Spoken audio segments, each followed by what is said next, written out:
Back in 2011, the North American version of The Girl with the Dragon Tattoo hit theaters and starred Daniel Craig and Rooney Mara. The film was met with critical praise and a solid performance at the box office, making a reported $230 million on a $90 million budget. Since that time, audiences have been waiting for the sequel, The Girl Who Played with Fire, but the project has yet to start production. It was thought that the major holdup was the schedule of director David Fincher, who is getting ready to direct the film Gone Girl, but a new story from The Hollywood Reporter is suggesting that the real holdup is actually Daniel Craig, who reportedly wants a pay raise for the second film, while Sony Studios wants to reduce the budget. The Hollywood Reporter sources are telling them that Sony is considering writing Daniel Craig's character out of the second movie. His character's role in the second book isn't actually all that big, but he has a pivotal role in the third book. So, Ben, what do you think of all this, and what needs to happen to get The Girl Who Played with Fire shooting? Yeah, it was certainly interesting when we started hearing this. It makes complete sense in a lot of ways. It also, it makes sense from a business perspective. It doesn't make sense at all from, kind of like an artistic perspective in a lot of ways. And what it seems to be communicating to us, at least, is that Sony is more focused on this as a franchise as opposed to, kind of maintaining any of the sort of like through lines that they would, you would expect in something that was as critically and, commercially accepted as The Girl with the Dragon Tattoo. A lot of people really liked that movie. It didn't make Avengers money. It was never going to make that kind of money. It's a very hard and edgy storyline.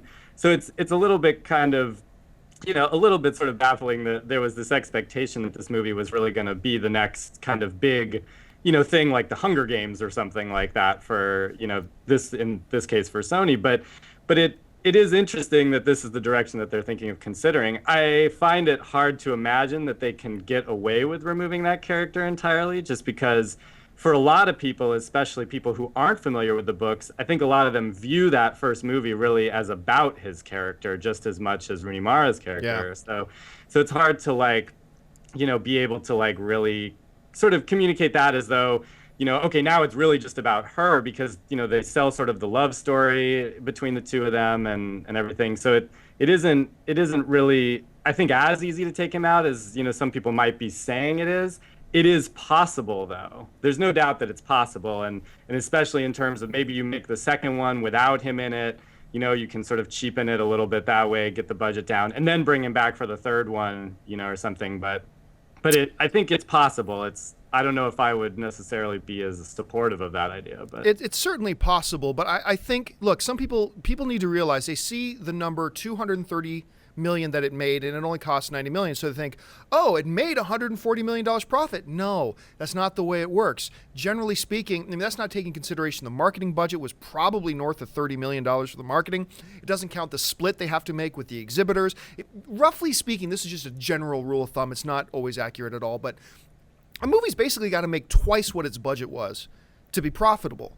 And so really, The Girl with the Dragon Tattoo did not make that much money. It's understandable, especially considering this isn't a big visual effects movie, that Sony wants to bring the budget down a little bit.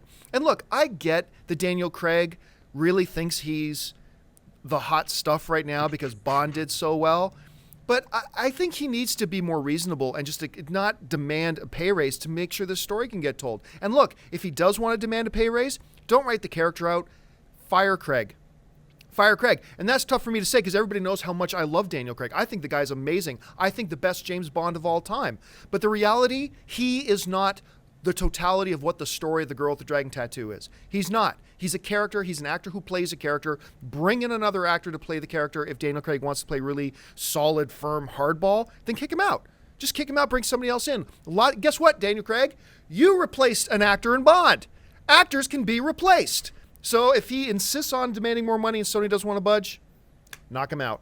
Hey guys, if you like this video, make sure to stop what you're doing and subscribe to our AMC Theaters YouTube channel to keep up to date on all the movie news, editorials, and our AMC Movie Talk Show. Also, make sure to follow us on Facebook and Twitter to hear about all our special promotions, contests, and prize giveaways.